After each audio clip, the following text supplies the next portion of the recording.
Welcome back to Brand Studies, the series where I dissect brands doing smart marketing to help inspire your own. And today, smart marketing is debatable to say the least. That's right, today we're going to dissect American Eagle's controversial Sydney Sweeney campaign. The last time I heard anyone talk about American Eagle, I was still wearing puka shell necklaces and listening to Jack's Mannequin. So when I saw the brand making headlines in 2025, I knew it had to be for good reason. Turns out, it's for a bad one. In this video, we're gonna unpack the campaign, dive into the response, and see if the ROI was worth the PR. On July 23, 2025, American Eagle rolled out what they called their biggest and most ambitious marketing campaign to date, Sydney Sweeney Has Great Jeans.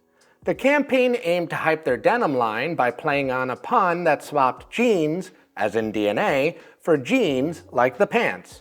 Which is so clever because, they sound the same, but they're two different things and they're spelled differently, and you get it? All this came right on the heels of a different Sydney Sweeney campaign where Dr. Squatch sold soap made from her bathwater. Unsurprisingly, it sold out, because the only thing looser than creative restraint are the wallets of horny dudes online. But what American Eagle lacked in creativity, they more than made up for in scale, sparing no expense on the rollout. There were 3D billboards, video ads, social activations, AI-powered try-ons, and even a takeover of the Las Vegas Sphere. On their website, they offered Syd's Picks, which is a collection of items handpicked by Sweeney herself. As part of these picks, American Eagle offered a limited edition Sydney jean. Proceeds from these jeans would go towards a mental health charity called the Crisis Text Line, because nothing says end the stigma like a pair of ultra-wide leg pants. The Sydney jean also featured a butterfly patch on the back pocket, which was meant to promote domestic violence awareness. The butterfly is a known symbol for domestic violence awareness, so this makes sense. But denim jeans? Not so much. However, it wasn't the jeans of the denim variety that caused all the outrage, it was the jeans of the biological variety. Here's where it went sideways. A teaser clip was dropped on social media which had Sydney saying, "Genes are passed down from parents to offspring, often determining traits like hair color, personality, and even eye color. My genes are blue." Right, yeah, that's how genetics work, but what does any of this have to do with mental health and domestic violence awareness? Right, nothing at all. Unfortunately, the punny wordplay didn't land with everyone. Many people saw it as tone deaf, blaming American Eagle for glorifying beauty standards and even eugenics. Meanwhile, others took the campaign at face value and applauded it as being clever and bold. What started as online backlash quickly escalated as the media amplified everything. If that wasn't enough, high-profile figures like Lizzo and even President Donald Trump jumped into the ring.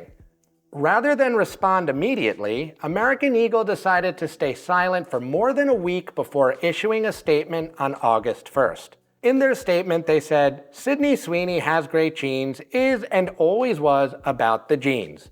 Her story. We'll continue to celebrate how everyone wears their AE jeans with confidence. Their way. Great jeans look good on everyone."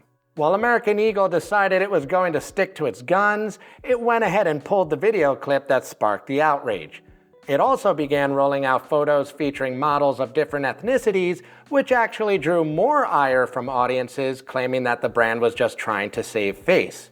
A poll from the Economist and YouGov asked a nationally representative sample of US adults what they thought about the ad. 39% found it clever, while 12% found it offensive, but the majority was either unsure or simply didn't care. Alright, so let's get to the important stuff, the impact. Was the juice worth the squeeze for American Eagle? Let's start with their stock. The campaign helped American Eagle's stock price climb roughly 10% upon debut. However, when President Trump voiced his support for the campaign, the stock popped another 24%, making it the stock's biggest jump since American Eagle's heyday in 2000. But experts believe the jump is a flash in the pan and doesn't change how investors view American Eagle's business outlook. While the stock rose higher than its July lows, it's still down over 20% on the year and nearly 40% from its peak last year. Nothing remarkable there, so let's take a look at sales. Did the campaign give American Eagle a boost? Not a chance. Foot traffic to American Eagle stores actually dropped 4% the week after the campaign launched, then nearly 9% the week after that. To be fair, Abercrombie and H&M also dipped, but nowhere near as much, which tells us the campaign is likely the difference maker. On top of that, American Eagle's market share in denim stayed stuck between 17.5% and 19%. So for all the noise, the campaign didn't actually pull more people into stores or sell more products. Okay, but what about digital? Any growth there? Kinda, but not really. American Eagle's website traffic shot up over 60% at the height of the buzz, only to return to earth not long after, proving that the spike was more about curiosity than conversions. On social media, their numbers were just as shaky. On YouTube, American Eagle saw a growth of 4,000 new subscribers and 3.9 million streams since the campaign launched. On Instagram, they generated over 150,000 new followers and saw an additional 28,000 on Facebook. But when you zoom out on the year, the growth is still sludgy, with their total followers being lower now than they were at the start.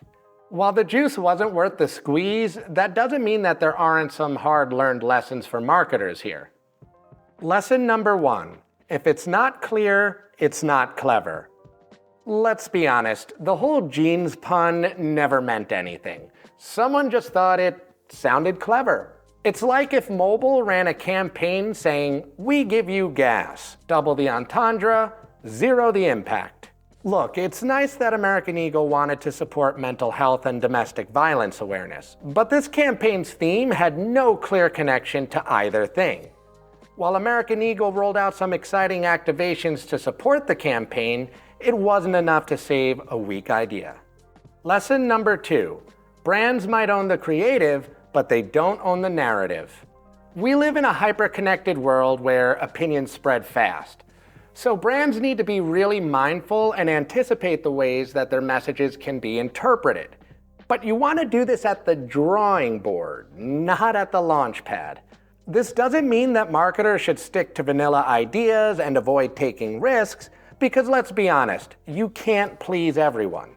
But if you're going to court controversy, you better be prepared for it. And American Eagle wasn't. They got caught up in the cuteness of the campaign and all of its activations instead of making sure their concept was solid and meaningful. Lesson number 3. Late reaction is worse than no reaction. Trust in marketers is already scarce, and American Eagle didn't do itself any favors here. In PR, a late reaction can be worse than no reaction, and American Eagle's silence definitely sent the wrong message. It looked like they were unprepared or they didn't care enough. When they finally spoke, the message was all over the place. One second they're standing by the campaign, admitting no wrongdoing. Then they're in the background quietly removing the clip that sparked the outrage. And then they're starting to post more ethnically diverse models immediately afterwards, which came off as a desperate scramble to save face. If they really wanted to stand by their decision, they should have shown that they heard their audience, acknowledged how people felt, and then explained their intent. Instead, they dropped the ball. When done right, controversy sells. But in the case of American Eagle, it wasn't done right, and it certainly didn't sell anything. Ultimately, all of the buzz surrounding the campaign ended up being nothing more than a fleeting moment that failed to move the needle in any meaningful way.